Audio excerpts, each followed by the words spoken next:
Dr. Thomas DeWitt. So what we're going to be doing today is looking at a framework that you can use to help ensure your customers that you're going to deliver effectively on their needs every time they come through the door.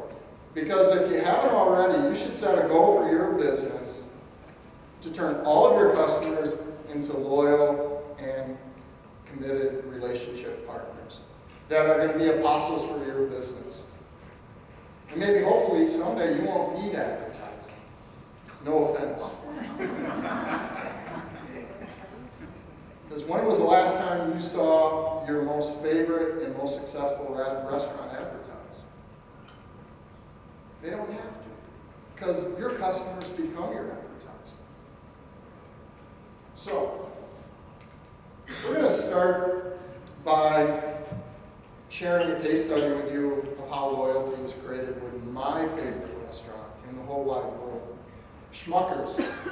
Not Schmuckers the Jam, that's Smuckers. This is Schmuckers. And Schmuckers is a diner in Toledo, Ohio, in the classic sense. It's been there since 1948. And what originally drew me through the doors was their sign, promising simple things: good food, homemade pies since 1948. How can it get any better than that? So I did. And I walked through the door the first time, and the waitress, her arm was burdened with plates of homemade mashed potatoes and gravy, and I got a hearty welcome when I walked through the door. And that was the beginning of our relationship. So let me take you down a path of a story of how loyalty is created. And as I talk about Schmuckers, I want you to think about your own business and how prepared you are to create loyalty for your customers. First of all, there's cognitive loyalty.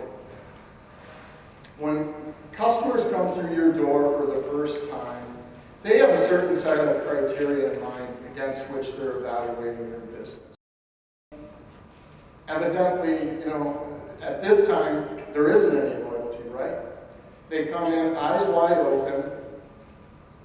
And for me, when I walked through the doors at Schmuckers, I was thinking about the things that most people think about when they go to a restaurant. Was somebody there to greet me when I walked through the door? Is it clean? In fact, a study that was done at McDonald's found that cleanliness was the number one attribute that customers look for in a McDonald's restaurant. So when I walk through the door, I'm checking out how quickly do they respond to me, how clean is the restaurant. Obviously, I evaluate their food. What's really key is that you consistently deliver on the needs of your customers. It's not enough to understand what they want, but every time they come back, they're looking for reassurance. They want to make sure that you're helping to reinforce their decision to come in that relationship. And every time we went back to Schmuckers, that happened. Except for the one day, which I call the golf ball day, where they overcooked my wife's poached eggs. Now, in and of itself, that should be forgivable, right? Every once in a while it happens. However, it was the business owner, the owner of the business, we watched him cook the eggs and put them in a bowl and put them on the plate. And any of you that have ever cooked poached eggs, you know it's pretty easy to identify when you've overcooked it. They get bigger, they get hard, right? But my wife said, relax, just once. It's okay. And your customers are no different, because what happens over time, all those cumulative encounters, they turn into a feeling. When customers talk about their relationship with a brand or a business or loyalty, they talk about it in emotional terms. We just love going to this restaurant. Or I just love my new car.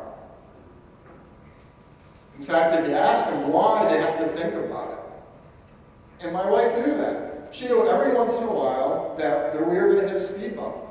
And loyal customers are forgiven. But I think it's important for you to also understand it's not just those cumulative encounters that make loyalty happen. That's critical. You have to do that. But you can impact your customers in an emotional way every time they come in. Because I wouldn't consider going anyplace else. And it was the first place that I brought visitors from out of town to.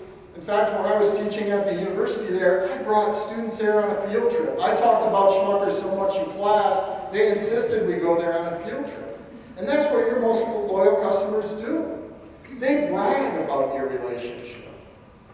Because you know why? We don't want to shop around. We don't have the time. We want to find somebody we're comfortable and we can stay with. It's a lot like marriage. So what I'm going to take you through now are the different categories of benefits and the different costs so that you can begin to strategically address what you need to do as a business to differentiate yourself from your competitors and create loyal customers. Regardless of what business that you're in, you offer a product. Now that may be a tangible product, it could be a service, or it could be a combination of both of those. But your customer looks at them collectively in terms of the product that you offer. So what I'm going to take you through now are the different categories of benefits and the different costs so that you can begin to strategically address what you need to do as a business to differentiate yourself from your competitors and create loyal customers. The first category of benefits are what is termed core product quality. And this is what your business needs to do just to get in the equation. What is it that we can do to differentiate ourselves from our competitors? And it needs to meet two key criteria. It has to be based on something that your customers need and want.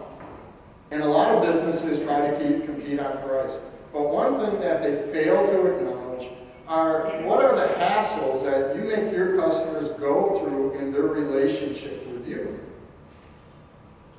How many times do they have to call back on the phone? How long do they have to wait in line? How difficult do you make it for them to fill out applications? I had a friend that had a great experience with a credit union on a car loan. So he thought he would offer them the opportunity to do his mortgage. So he went and visited them. And the first thing they did, he said, here's an application folder. And it was a folder full of papers that they asked him to go home and fill out these papers. And when he was done completing them, to take them back and they would process his application. Sounds reasonable, right? We do it every day. The problem is, someone had told him of a mortgage officer at another bank that made things easy. And in his car on the way home, this was a 20-minute drive on the way home, he made an application over the phone. He gave him his name and social security number and the loan amount, and gave him details about the purchase. And within 24 hours, he had pre-approval. How do you think the credit union fared? Not so well, because he made it easy for them. And your customers are looking for convenience. So there's three ways you can increase value for your customers. You can increase the benefits, and more specifically, the supplemental things that you do, and the experiential product qualities that are going to endear your customers to your business in an emotional way.